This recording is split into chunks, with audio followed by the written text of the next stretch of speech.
Salut à tous et bienvenue dans cette nouvelle vidéo d'actualité.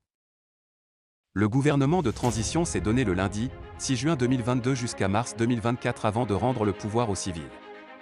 C'est à travers un communiqué lu à la télévision nationale, fixant par décret à 2 ans, à partir du 26 mars dernier, la durée de la période dite de transition. Après 5 mois de tension et de rebondissement, beaucoup se demandent si cette durée annoncée est celle convenue entre la CEDEAO et le Mali lors de la dernière visite à Accra au Ghana, le 4 juin 2022. Eh bien, la CEDEAO ne s'est pas fait prier pour dénoncer la décision des autorités maliennes.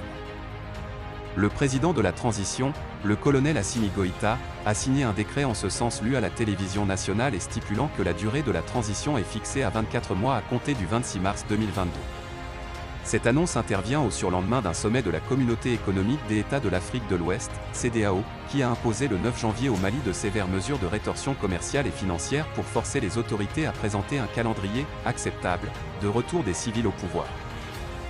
En effet, ce décret pris lundi dernier suit les discussions avec la CEDEAO qui avait mis en doute la démarche unilatérale des autorités de la transition. Étage 24 heures après la signature de ce décret portant prorogation de la transition de 2 ans, la CEDEAO a réagi. La Communauté économique des États de l'Afrique de l'Ouest, CEDEAO, a regretté que la junte malienne n'ait pas attendu la fin de négociations avec elle pour fixer l'échéance d'un retour des civils au pouvoir, et souligné dans un communiqué publié mardi soir que le dialogue allait continuer. Cette sortie de la CEDEAO confirme la démarche unilatérale des autorités de la transition qui n'ont pas voulu attendre le 3 juillet pour finaliser avec la CEDEAO les questions liées à la durée et le chronogramme. De toute évidence, quand on sait que la CEDEAO table jusqu'alors sur 16 mois de la durée supplémentaire de la transition, beaucoup de questions se posent, ce qui motive une telle démarche. Même si l'organisation sous-régionale regrette la décision unilatérale et prône le dialogue, il n'est pas aussi exclu que la démarche unilatérale des autorités ne puisse pas engendrer d'autres remous susceptibles de faire traîner la levée des sanctions que les populations attendent fermement pour le 3 juillet prochain. Tout porte à croire que même si les autorités ont maintenu 24 mois soit 2 années comme préalablement annoncé, dans les comptes, on retrouve 20 mois de prolongation. Car, les deux parties ont perdu du temps dans les discours inutiles en laissant le peuple périr. C'est justement pourquoi l'imam Dicko n'a pas caressé les deux parties en qualifiant les autorités maliennes des arrogants et la communauté internationale des orgueilleuses. En tout et pour tout, on aurait perdu tout ce temps, rien que pour des égos.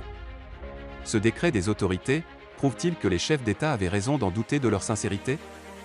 Car, si aucune décision n'a été prise sur le Mali le 4 juin dernier à Accra, c'est au nom de la méfiance et du manque de confiance entre les deux partenaires. Mais il faut s'accorder d'une chose, la guerre de survie de chaque camp fait rage au sein des populations de l'espace CEDEAO. Qu'en sera-t-il du 3 juillet prochain? Nul ne sait, et l'opinion retient toujours son souffle. Faut-il rappeler que depuis l'avènement des militaires au pouvoir le 20 août 2020, à la suite d'un coup d'État contre l'ancien président, Ibrahim Boubacar Keïta, le pays n'a pas connu d'accalmie comme recherché par les Maliens. Le Mali, plongé depuis 2012 dans une crise sécuritaire, politique et humanitaire profonde, cherche aujourd'hui un compromis avec la CEDEAO pour un retour des civils au pouvoir.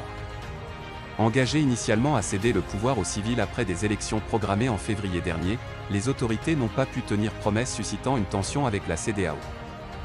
Pire, à la suite des Assises nationales de la refondation, tenues fin décembre 2021, il a été décidé de prolonger la transition d'au moins 6 mois et d'au plus 5 ans. Avant le sommet de la CEDEAO, tenu le 9 janvier 2022, alors que les sanctions avec un embargo sur le Mali accentuent la crise dans ce pays continental et enclavé, les autorités ont finalement ramené leur prétention de rester au pouvoir pendant 24 mois, sans toutefois les formaliser comme ils l'ont fait le lundi dernier. De son côté, la CEDEAO a consenti au maximum 16 mois, à la prolongation de la transition. Malheureusement, avant le sommet dit de El Espoir, tenu samedi 4 juin dernier à Accra, malgré la poursuite du dialogue entre la CEDEAO et les autorités ayant suscité au Mali un certain espoir pour la levée des sanctions, celles-ci ont été maintenues contre toute attente. Les dirigeants ouest-africains les ont maintenues tout en gardant la porte ouverte au dialogue. Divisés sur la conduite à tenir, les chefs d'État ont renvoyé toute décision à un nouveau sommet prévu pour le 3 juillet 2022. Toutefois, ils ont décidé de continuer le dialogue afin de parvenir à un accord permettant une levée graduelle des sanctions à mesure que les étapes de la transition seront franchies. Merci d'avoir suivi ma vidéo et n'oubliez pas de vous abonner à ma chaîne.